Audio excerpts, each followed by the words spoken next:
Morning. Welcome back to the channel. Today I want to talk about the difference between JPEG and RAW images in sports photography. So from I would say for the majority of my time as a sports photographer, I've used RAW. I've shot in RAW. RAW is the large format image formats that you get on a camera, on a digital SLR. And what it allows you to do is it allows you to pull lots and lots of information out of that image. So those images are 32 megabytes big, they're huge, they're full of an awful lot of detail and an awful lot of data. So that when you then bring that image into post, whether you're using Photoshop or Lightroom, what it allows you to do is pull out more exposure and more shadows and more detail. And those images are great for that. And for an awful long time I've shot in RAW, and I still continue to shoot in RAW, and that's fine. I do occasionally shoot in JPEG. JPEG is for me, in my opinion, it's a less editable file format. And it's great because it allows you to, if you can get things right in camera and you can get those images brilliant straight away without having to edit, it's great because it allows you a quick turnover.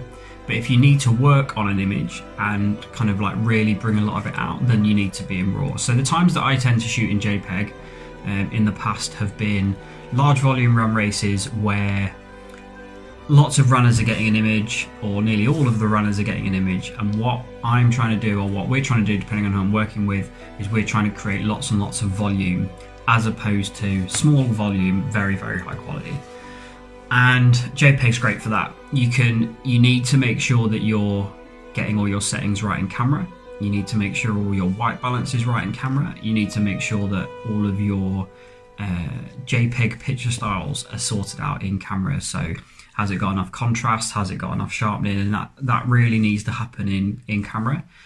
Because if you're doing large volumes of work like that, 3,000, 4,000, 5,000 images, then you haven't got time to go back through and edit it all. However, what I've started to do recently, and I trialed it out a week ago at the Loughborough Lightning Team Bath netball game in Super League, was to shoot the whole game in JPEG to get the images right in camera, and then do a little bit of tweaking and editing in post. So that's, I think I added contrast curves, which I will add anyway. I didn't add any sharpening because it didn't need it, because JPEG already pre-sharpens images. And then there's a little bit of exposure just to bring everything up. And I'll link the gallery to the Bath game down in the description below. But what that allowed me to do was two things. One, it allowed me to shoot a bit faster, because I dual shoot on my camera, and I've got one card that's taking medium-sized JPEGs as a backup, and then one card, which is usually my main CF cards, are running RAW images, full-size RAW images. So they're 5,500 pixels wide. You can print them on the side of a bus. They're huge, but they contain a lot of data. So therefore, you buffer a bit more on the camera, and the amount of shots per second you get is ever so slightly decreased. Not hugely, but just enough to make it noticeable, especially if you're doing lots of high burst stuff. And what I wanted to do was to try it out and see whether using large JPEG files was actually better. Because what happens after I do something like that, it then can take me, to get me 5 images out, say, very quickly, it can take me 20, 30 minutes to get a really decent chunk of 50, 60, 70 images out and back to a client at some kind of race or an event or match like that. Can take me a couple of hours to get it out and get it done and dusted. And there's a lot of pressure on me to do that, and I feel like I'm working quickly and I'm trying to force my laptop to go faster than it should do, and it becomes frustrating. So the aim was to try and shoot in large JPEG and see whether that sped my workflow up. Because ultimately, for an awful lot of the work I do in sport, most of it's right in camera. I very rarely will edit an image that isn't right, and any editing that I do is very subtle. And I'm more than happy to show at points in the future comparisons with RAW and JPEG to show you the difference of what I get in camera and then what I produce and develop out the end of it. I add a little bit of shadows to lift it if it needs it. I add a little bit of vibrancy to lift it if it needs it. And I add a bit more blacks to give a bit of contrast. And that's it, but they're very subtle little tweaks. So I wanted to see whether if I could get it all right in camera, would I then cut down the amount of time that I spent editing in order for me to get my images back out into the world quicker after a match like a Super League match.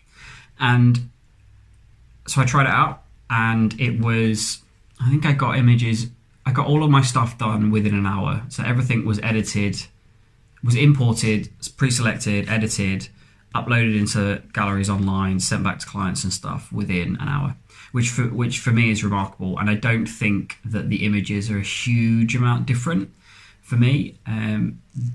There's some questionable stuff which I need to kind of go forward and check. But really, if you're shooting sports and you need a very quick turnover, actually what you need to look at is JPEG, because working through RAWs, unless you've got some uber fast MacBook that runs at a kilobyte a minute or something, it's like ridiculously fast. A kilobyte a minute is not fast at all. You know what I mean? If it's the fastest MacBook in the world, you might be all right. But for the rest of us, that's not reality. So I think if you're shooting sports and you need a very, very quick turnaround, then I would say definitely look at JPEG, because it will be faster.